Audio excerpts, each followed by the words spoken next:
Ifeoma lived quietly in the little village of Umwahia, while the world praised slender beauty. She carried her heavy frame with quiet sadness. Children teased her. Women whispered. Men looked past her as though she was invisible. Yet inside, Ifeoma had a heart warmer than the evening sun. Every morning, she helped Mama Nena at the market, laughing brightly even when the days felt heavy. Annie Udoka always said, "Your soul shines brighter than any jewel, my child." One day, news spread like wildfire. King Obinna himself would visit Umwahia's festival. The young, handsome king, the dream of every maiden. Ifeoma smiled quietly, knowing a king would never notice someone like her. But fate had its own plans. On the day of the festival, Ifeoma wore her brightest wrapper, her hair tied with beads her grandmother had given her. She stayed by the edges of the crowd, clapping and laughing with the others. And then, through the dancers and singers, she caught his eyes. King Obinna, dressed in shining blue and gold, stopped for a breath longer than polite. His gaze softened. A smile touched his lips. Ifeoma looked away, her heart pounding. Surely he hadn't truly seen her, but she was wrong. He had. Later that afternoon, the festival's excitement filled the air. Drums beat, dancers leaped, and laughter rolled through the village square. Ifeoma stood near the palm wine stand, admiring the celebrations from afar. She didn't see King Obinna approaching until he was right before her. "You have a beautiful smile," he said warmly. Ifeoma blinked, unsure he meant her. She looked around. No one else stood close. Thank you, my king," she stammered, bowing her head. Obinna laughed, a rich sound like music. "Don't bow to me. Tell me your name." "Ifeoma," she whispered. They spoke for a few moments. She told him about helping Mama Nena at the market, about caring for injured birds, about planting trees with the village children.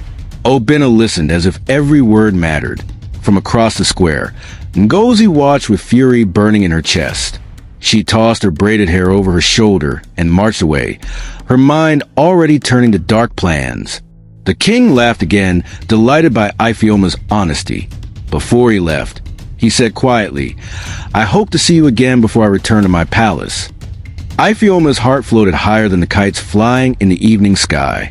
But in the shadows, jealousy had already taken root. That night, while the village slept under a blanket of stars, Ngozi crept through the forest. Her fine dress dragged in the dirt, but she didn't care. Rage fueled her steps. She reached a hidden shrine where the witch doctor, Dibia Gadi, waited. His white eyes gleamed in the darkness. "I want King Obinna," Ngozi said boldly. "Make him mine." Dibia Gadi chuckled, a dry sound. "Magic can bend hearts, girl, but it demands payment." "I'll pay anything," she snapped. The witch mixed herbs, blood, and ash into a thick paste. He handed her a small charm tied with black thread. "Burn this under the moonlight.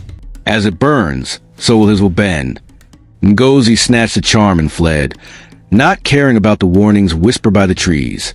At midnight, she lit the charm behind her house. Black smoke curled into the sky. She spoke the forbidden words the witch had taught her, far away in the palace guest house.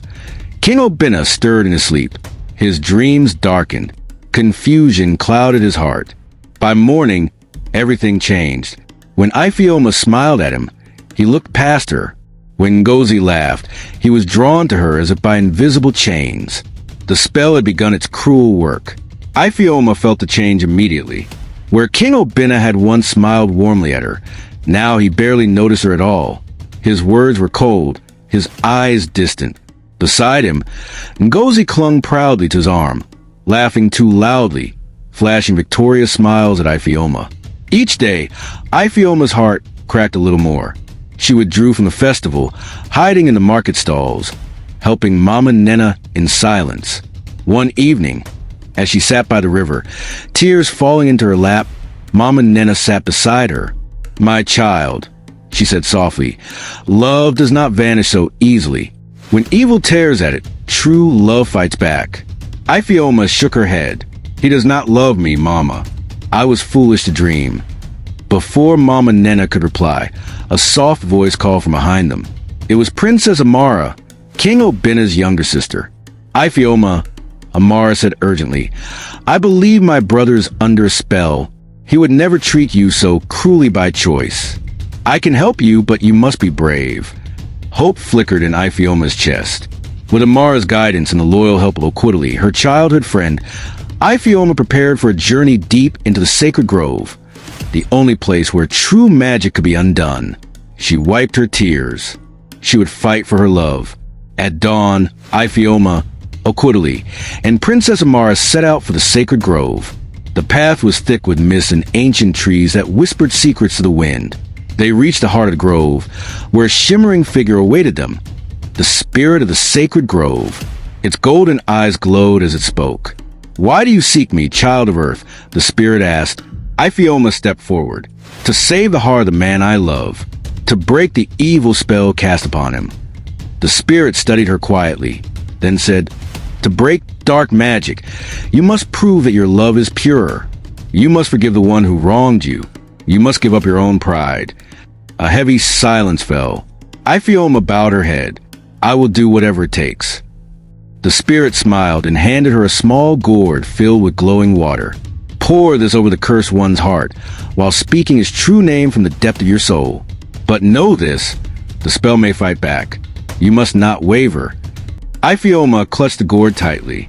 She thanked the spirit, and with new courage burning in her chest, she turned back toward the village. The battle for King Obina's heart was about to begin. The festival's last day was filled with music and color, but Ifeoma saw none of it. Her eyes were fixed on King Obina, standing beside Ngozi, his face blank, his spirit trapped. She stepped forward, the gourd hidden in her hands. Whispers rippled through the crowd. Ngozi laughed cruelly. You again? Haven't you learned your place? Ifeoma ignored her. She walked straight to Obina. She opened the gourd and poured the glowing water over his chest. His body shuddered. His eyes widened in fear and confusion. Ifeoma placed her hands gently over his heart and whispered, Obina, my king returned to me. For a moment, nothing happened. Then Obina gasped, stumbling backward. His eyes cleared.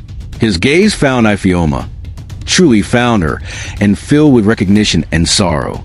Ifeoma, he breathed. Ngozi shrieked and tried to run, but the villagers blocked her path. Chuka stepped forward, declaring her crimes. By the king's decree, she was banished forever from the kingdom. Obina turned to Ifeoma and knelt before her, taking her hand. You are my true queen, he said. Forgive me. Tears streamed down Ifeoma's face, not from sadness, but from joy. The village erupted in cheers. For the first time, Ifeoma was truly seen, truly loved, and her heart, once broken, shone brighter than ever.